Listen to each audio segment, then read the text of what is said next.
고단한 한 주간을 살아오신 여러분들을 주님의 마음으로 뜨겁게 환영하고 또 주의 마음으로 위로하며 격려합니다. 우리가 계속해서 사사기를 보고 있고요. 이제 이번 주면 사사기가 끝나고 신약으로 넘어가게 되는데, 여러분은 사사기를 이렇게 쭉 읽으시면서 지난번에도 말씀드렸지만 하나님의 끝없는 사랑을 우리가 발견하게 됩니다. 특별히 아마 13장에서 16장까지 읽으시면서 유독 삼손이라고 하는 이스라엘을 20년 동안 다스렸던 사사 삼손에 대한 기록을 아마 읽으셨을 텐데, 여러분 삼손하면 어떤 이미지가 떠오르십니까? 삼손.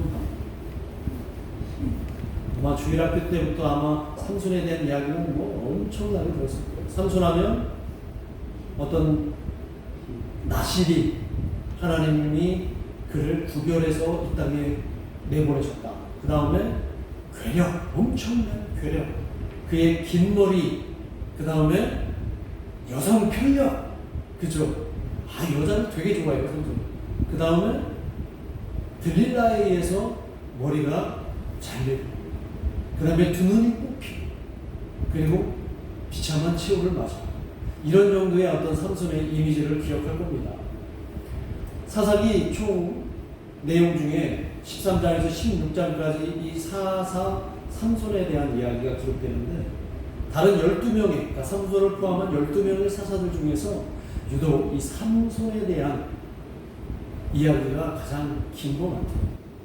왜 이렇게 사사기 안에서 삼손에 대한 이야기가 길까? 저는 그만큼 우여곡절이 많은 사사였기 때문이라고 생각해요. 그리고 이 삼손을 통해서 하나님은 우리에게 뭔가 교훈을 주시려고 이렇게 그러니까 긴 내용으로 사사기를 기록하신 건 아니에요. 삼손이라고 하는 인물을 잠깐 우리가 되돌이켜보면, 삼손은 모친의 뱃속에서부터 하나님의 선택을 받은 자가 됩니다. 그리고 그가 태어나고 어려움에 처한 이스라엘을 구원할 사사로 그가 지목이 되죠. 그러나 그가 출생 이후에 보여준 그의 삶의 행태는 다른 여느 성경에 나오는 영웅들과는 조금 상황이 많이 달라요. 그가 보여주는 행태를 보면 다소 엉뚱한 면이 있습니다. 부모가 반대하는 이방 여자와 굳이 결혼을 합니다, 삼손이.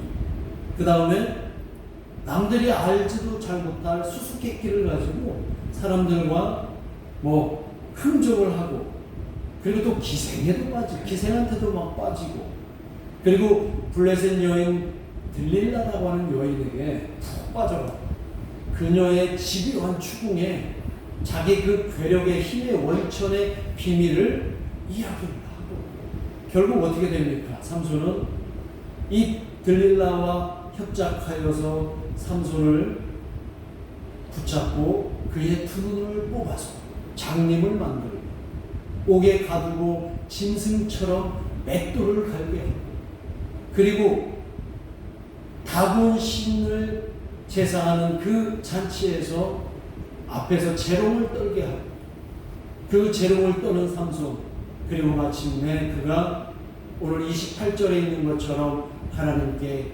마지막 외침을 하고 기도를 하면서 그곳에 모인 사람들을 두 기둥을 무너뜨려서 죽게 하는 그런 이 삼손의 이야기 줄거리가 사사기 13장에서 16장까지 나옵니다.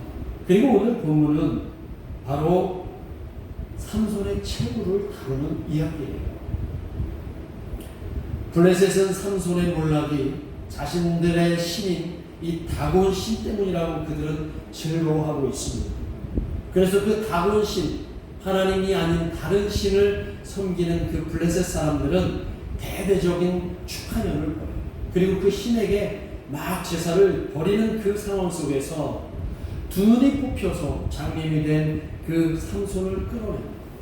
그리고 다곤 신상 앞에서 자신들의 연애 석상에서 이 삼손이 제주를 피게 만듭니다. 삼손은 그들의 온갖 조롱과 모욕 속에서 그들 앞에서 재롱을 떱니다. 여기서 재주라고 했는데 재롱을 떠는 거예요. 그리고 끌려나온 삼손은 이제 두 기둥을 붙잡고 하나님께 최후의 간절한 기도를 올려드리는데 그 내용이 오늘 보면 28절의 내용입니다. 28절에 삼손이 이렇게 큰 소리로 외칩니다. 여호와여 구하옵나니 나를 생각하옵소서. 하나님이여 구하옵나니 이번만 나를 강하게 하사 나의 두 눈을 뺀 블레셋 사람에게 원수를 단번에 갚게 하옵소서. 여기서 주목되는 그의 기도 내용은 뭐냐면 이번만 나를 강하게 하옵소서. 이 기도를 마친 삼손은 죽을 힘을 다해서 자신이 묶여있는 그 두 기둥을 힘차게 밀어서 쓰러뜨려 들어버립니다. 삼손과 하나님을 조롱하던 그 수많은 블레셋 사람들이 그 기둥으로 무너지는 기둥에 깔려서 다 죽게 됩니다.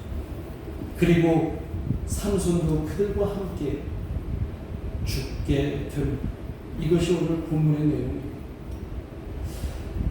그런데 저는 오늘 이 본문을 묵상하면서, 그러니까 지난 한 주간 이 말씀을 가지고 묵상하면서 하나님이 이 삼손을 통해서 우리에게 어떤 교훈을 주시고 오늘 이 본문을 저에게 주신 것과 계속 묵상을 해봤습니다.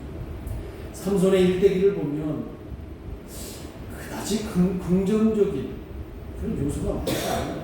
우리가 굳이 삼손을 배울 만한 그런 요소가 그의 삶을 통해서 많이 없다는 것입니다. 그냥 하나님이 선택했지만 그 삼손은 제멋대로 살았습니다. 자기 마음대로 살았어요.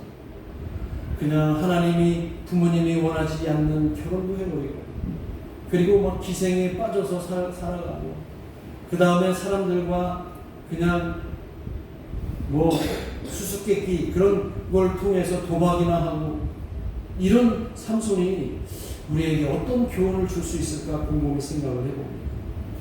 그러면서 저는 그렇다면 하나님은 왜 삼손에게 그런 괴력을 주셨을까? 그런 무시무시한 엄청난 힘을 주셨을까? 곰곰이 생각해 봅니다. 그리고 그 무시무시한 삼손의 괴력은 과연 어디에서 나오는 걸까? 정말 우리가 주일학교 때 배웠던 것처럼 그의 머리카락에서 나오는 것입니다. 그 머리카락 때문에 삼손이 힘을 발휘하고 괴력을 발휘했던 것일까? 그리고 그 머리카락 때문에 결국 삼손은 머리카락이 잘리고 나서는 힘을 발휘하지 못한 것이기 그런 이유가 바로 삼손의 그 머리카락에서 나온 것입니다. 갑자기 그런 쪽에 저는 궁금해지더라고요. 삼손의 괴력이 어디에서 나왔을까? 그러면서 제가 내린 결론은 삼손의 힘은 머리카락에서 나온 것이 아니라고 하는 결론을 내렸어요. 그의 머리카락은 하나님의 계획과 하나님의 뜻을 실현하기 위한 단지 수단으로만 활용되었고 그렇게 따지면 삼손조차도 하나님의 뜻을 하나님이 실현하기 위해서 그저 도구로 수단으로 사용되었다는 것을 저는 깨닫게 됩니다. 우리가 사사기를 읽어보면 이스라엘 백성들이 하나님 목전 앞에서 늘 죄짓고 살아가지 않습니다. 다른 사사들도 마찬가지였어요. 그들이 하나님의 부르심을 받았고 사사로 임명을 받았음에도 그들은 하나님 목전에서 이스라엘 사람들과 똑같이 죄를 짓는 모습을 사사기에서 발견하게 되더라고요. 삼손도 그들과 별반 다르지 않은 모습을 오늘 우리를 통해서 알려주십니다. 그러면 하나님은 무엇을 우리에게 일깨워 주시려고 이 삼손을 통해서 말씀하시는가? 그것은 이 사사기의 주인공은 사사들이 아니라 바로 하나님인 것, 하나님의 도우심이 이 사사기의 그러니까 핵심 요소인 것을 알려주시기 위해서 오늘 우리에게 이 삼손을 통해 들려주시는 내용입니다. 사사기는 하나님의 도우심 없이 이스라엘이 살아갈 수 없다는 것을 밝혀주는 거룩한 문서라는 것입니다. 하나님 목전에서 수시로 악을 행하는 그런 이스라엘을 끝까지 사랑하시는 하나님을 사사기에서 우리는 발견할 수가 있죠. 그래서 삼손은 성경에만 나오는 인물이 아니라 저와 여러분이 바로 삼손이고 저와 여러분이 바로 이스라엘 백성이라는 사실을 오늘 들려주시는 것입니다. 하나님께 악을 행하고 블레셋에게 고통받는 이스라엘의 그 신음소리를 하나님은 들으시고 삼손을 도구로 선택하시고 수단으로 선택하시고 그리고 그를 통해서 하나님은 하나님의 뜻을 실현해 나가시는 것입니다. 삼손은 오늘 우리가 상상하는 그런 성경의 다른 영웅들과는 좀 다른 모습입니다. 그러나 하나님은 그런 사람조차도 사용하신다는 것을 깨달아야 합니다. 하나님은 많은 사람들 가운데 여러분을 부르셨어요.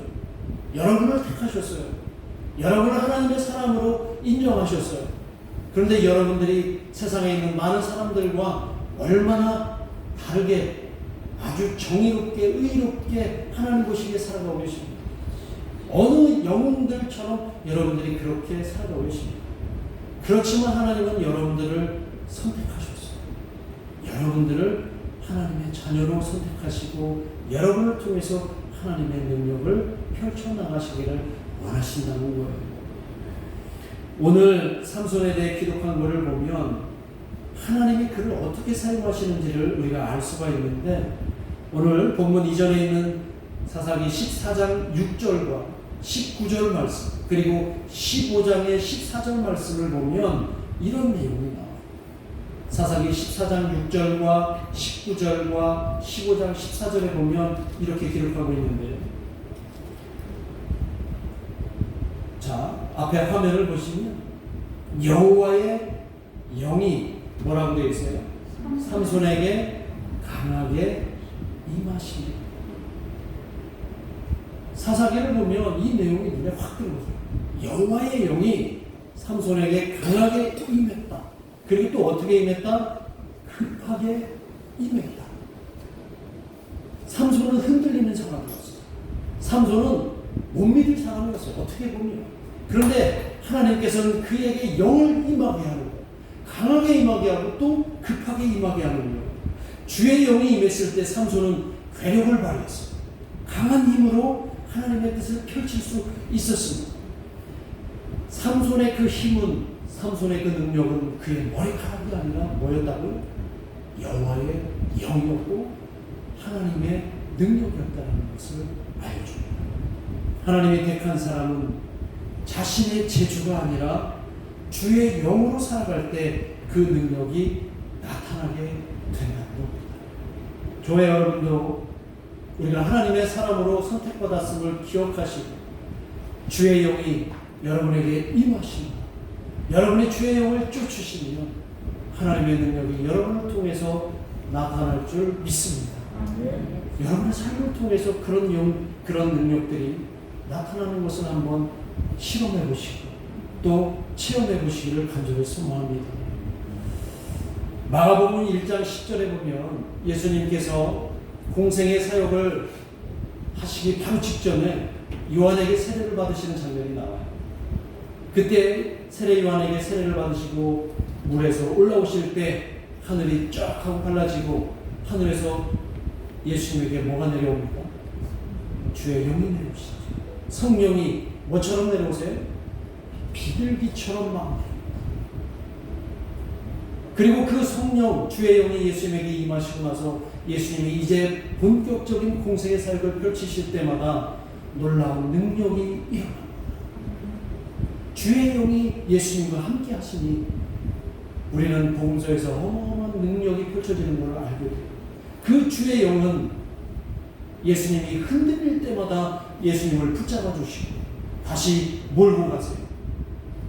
그리고 예수님이 고난만 받으실 때, 예수님이 죽으실 때, 예수님이 부활하실 때 주의 영이 예수님과 함께 계셨음을 우리는 믿습니다. 그래서 예수님이 그렇게 이 땅을 구원할 수 있으셨던 것이에요. 저와 여러분을 하나님의 자녀로 삼아주셨던 것을 여러분이 똑똑히 기억하기를 간절히 원합니다. 자, 예수님이 승천하시고 나서 예수님이 없는 세대, 예수님이 없는 이 시대에 이제 그 역할을 누가 감당해야 될까요? 교회가 감당해야 됩니다.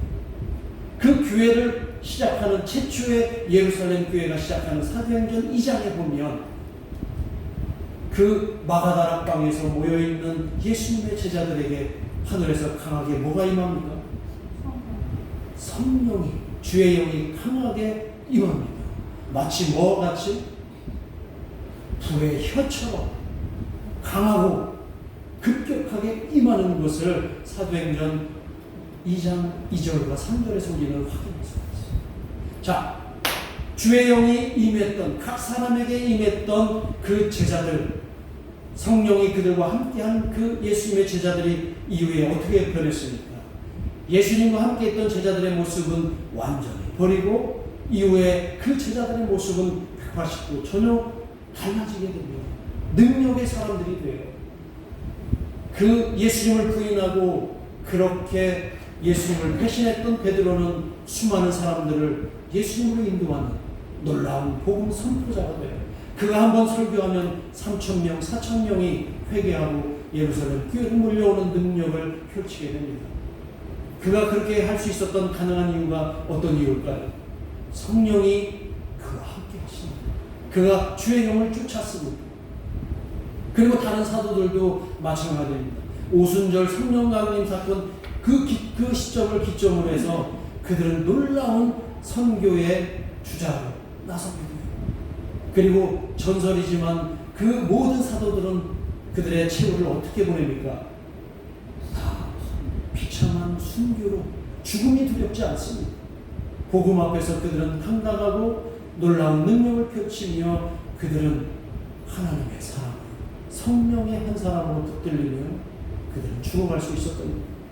사도행전에 보면 또 유명한 중요한 인물이 나오죠. 누가 나옵니까? 바울이 나오죠. 바울은 스스로 고백합니다. 성령에 이끌린 자. 그가 성령을 쫓아서 달려갈 때 성령은 그에게 가라고 하면 바울은 갔고 멈추라고 하면 바울은 멈췄습니다.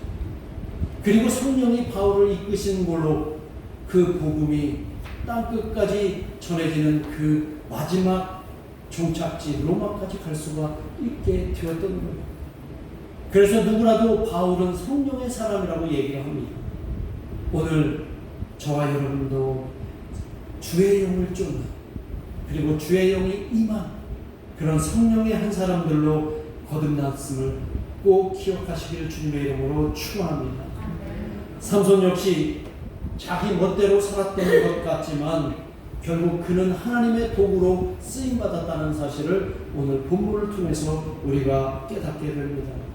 삼손은 우리와 별반 다르지 않은 인물이었던 거예요. 우리도 언제든 그처럼 어리석은 존재로 살아갈 수가 있습니다. 무엇에 탐닉하고 우리의 욕망에 천착해서 그것을 쫓아가는 그런 존재로 살아갈 수 있는 어리석은 요소가 우리 안에 가득하다는 거예요. 그러나 우리는 하나님께서 우리를 붙들어서 사용하십니다. 잠시 우리가 하나님을 외면할 때 하나님도 잠시 우리를 떠나 계시다라는 것을 오늘 사사기에서 보여주는데 오늘 본문 앞에 보면 16장 20절에 보면 이런 내용이 나와요. 16장 20절 말씀 한번 같이 읽어보겠습니다. 시작. 드릴라가 이르되 삼손이여 블레셋 사람이 당신에게 들이닥쳤느니라 하니 삼손이 잠을 깨며 이르기를 내가 전과 같이 날아서 몸을 떨치리라 하였으나 여호와께서 이미 자신을 떠나신 줄을 깨닫지 못하였다.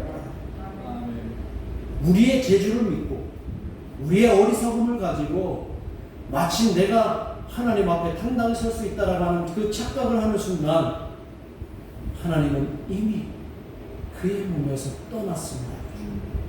주의 영을 쫓지 않는 사람들, 주의 영이 잠시 그를 떠난다는 얘기를 이 시절에서 해준다는 얘기입니다. 자, 주의 영이 떠나거나 하나님이 이미 떠났다는 얘기는 하나님이 우리를 버렸다는 얘기일까요? 하나님이 여러분들이 잘못했다고 해서 하나님이 여러분들을 버리고 떠나셨을까요? 우리가 사사기를 보면 하나님은 절대 그러지 않으실 분이라는 것을 확인합니다. 왜? 하나님은 신실하시니까. 하나님은 당신이 약속한 것은 끝까지 지키시니까. 하나님은 죄인이었던 여러분들을 이제 내 사람으로 부르신 그 순간부터 여러분들이 비록 잘못된 길을 갈지라도 하나님은 여러분들을 끝까지 지키실 줄 믿습니다. 그것이 하나님의 신실하십니다. 이런 하나님을 나는 매일 실망시켜 드린다는 거예요. 실망시키는 하나님은 우리를 완전히 저버리지 않고 오늘 말씀처럼 잠시 떠나 계십니다. 그리고 우리 마음속에 하나님이 들어오실 그 여지가 생기면 다시 들어오십니다. 그게 사사기의 교훈입니다. 우리가 완전히 저 최악의 바닥으로 떨어져서 힘들고 어려울 때, 우리 마음이 가난해졌을 때 하나님께 간절히 소원하여 기도하고 신음할 때 하나님은 그 신음을 들으시고 빈 마음으로 들어오십니다. 그리고 우리를 다시 구원하신다는 거예요. 이게 놀라운 하나님의 은혜가 아니고 무엇이겠습니까? 삼손만 그러지 않습니다. 우리 모두도 그렇게 삼손처럼 살아가지만 하나님의 사람으로 부름받았으나 우리는 미혹하는 것에 쉽게 무너지고 살아가고 있지만 주의 영이 아닌 나의 본능과 욕심과 재주를 믿고 살아가고 있지만 그때 잠시 하나님은 나를 떠나 있음으로 인해서 내가 곤궁한 상황에 처하고 힘든 상황에 처하고 어렵고 고통받은 그런 상황이라는 것을 우리는 그때 알아야 합니다. 그리고 우리가 해야 될 일은 뭐냐면 오늘 삼손이 28절에서 했던 것처럼 우리의 믿음의 그 실존적인 자아를 깨달아야 돼요. 28절에 보면 조롱당하고 있는 자신, 두 눈이 뽑힌 그 삼손, 그 엄청난 괴력으로 마음껏 휘둘렀던 그 능력들이 다 소진되고 이제는 하나님의 원수인 그 블레셋 다곤 신상 앞에서 그들을 위해서 춤추며 재롱 떨고 있는 그 삼손 자신의 모습을 보면서 얼마나 비참하고 얼마나 치욕스럽고 얼마나 모욕적이었을까요? 그때 삼손에게 필요한 것은 그런 실존적인 자아를 깨닫는 것. 오늘 여러분이 예수님을 믿으면서 하나님이 원하시지 않는 모습으로 살아가고 있으면서 그때 우리가 왜 나는 이 모양 이 꼴일까? 왜 나는 여기에 있는 것일까? 그렇게 스스로를 깨닫는 그 실존적 자아의 깨달음이 오늘 삼손이 오늘 28절에서 보여줍니다. 나는 진정으로 하나님의 사람이다. 나는 왜 여기에 이렇게 비참하게 있는가? 이제 나는 하나님, 나를 부르신 하나님을 찾고 주의 영을 쫓아야 할 것이다. 그것이 바로 28절에 있는 내용이에요. 28절 말씀하면 너무 은혜되는 내용이에요. 오늘 이 본문의 핵심은 바로 28절이에요. 28절 내용을 다시 한번 같이 읽어봅니다. 시작. 삼손이 여호와께 부르짖어 이르되 주 여호와여 구하옵나니 나를 생각하옵소서. 하나님이여 구하옵나니 이번만 나를 강하게 하사 나의 두 눈을 뺀 블레셋 사람에게 원수를 단번에 갖게 하옵소서. 하나님이여 구하옵나니 이번만 나를 강하게 하옵소서. 이게 삼손의 마지막 하나님을 향한 소원, 이게 주의 영을 마지막 쫓겠다라는 그의 고백입니다. 나의 능력이 나의 머리카락이 아니라 나의 능력이 하나님의 능력임을 이제 철저하게 고백하는 것입니다. 그동안 세상만을 바라보던 나의 두 눈이 이제 완전히 뽑혔어요. 이제 나의 두 눈은 하나님만 바라볼 때 이 세상이 보이게 되는 겁니다. 그리고 마지막 하나님의 뜻을 위해서 자신이 묶여있는 그 블레셋의 기둥, 그 두 기둥을 힘차게 밀어낼 수 있는 힘을 나에게 주십시오. 그러면 하나님을 부정하고 하나님을 무시하는 저 블레셋인들을 다 쓸어버릴 수가 있겠습니다. 이게 삼손의 마지막 하나님을 향한 간구의 소리입니다. 그리고 삼손도 그들과 함께 죽게 되는 것입니다. 삼손의 죽음으로 인해서 누가 살게 되었습니까? 이스라엘이 살게 됩니다. 삼손의 죽음으로 인해서 하나님의 뜻이 살게 되었던 것입니다. 오늘 저와 여러분도 우리를 미혹하는 것들에 죽으십시오. 그리고 주의 영을 쫓으십시오. 그러면 여러분이 살고 또 하나님의 뜻이 살 수 있으리라고 저는 믿습니다. 이제 말씀을 맺겠습니다. 내가 하나님의 사람으로서 주의 영을 쫓을 때 하나님은 저와 여러분을 하나님의 도구로 사용하신다는 것을 꼭 기억하시고 주의 영이 내 삶을 선한 길로 인도하신다는 것을 꼭 명심하고 나의 주어진 모든 상황을 잘 감당하면서 하나님이 주시는 능력으로 잘 이겨내시기를 주님의 이름으로 축복합니다. 그리고 여러분이 힘들 때 오늘 28절에 있는 말씀처럼 이렇게 하나님께 기도하십시오. 하나님, 이번만 나를 강하게 하셔서 하나님의 뜻을 왜곡하는 모든 현실과 맞서서 싸우게 하옵소서. 기도하겠습니다. 이 시간 함께 기도하겠습니다. 여러분은 하나님의 영을 쫓고 있는 사람입니다. 아니면 여러분의 욕심과 욕망을 자극하는 세상을 쫓고 있는 우리가 하나님의 영을 쫓을 때 하나님은 어떤 상황 속에서도 우리를 끝까지 지켜주시고 우리를 다시 회복시켜 주시는 것을 기억하시고 이 시간 나를 살리시는 하나님을 진정한 주의 영을 쫓는 하나님의 삶이 되게 해달라고 함께 기도하겠습니다. 하나님 아버지,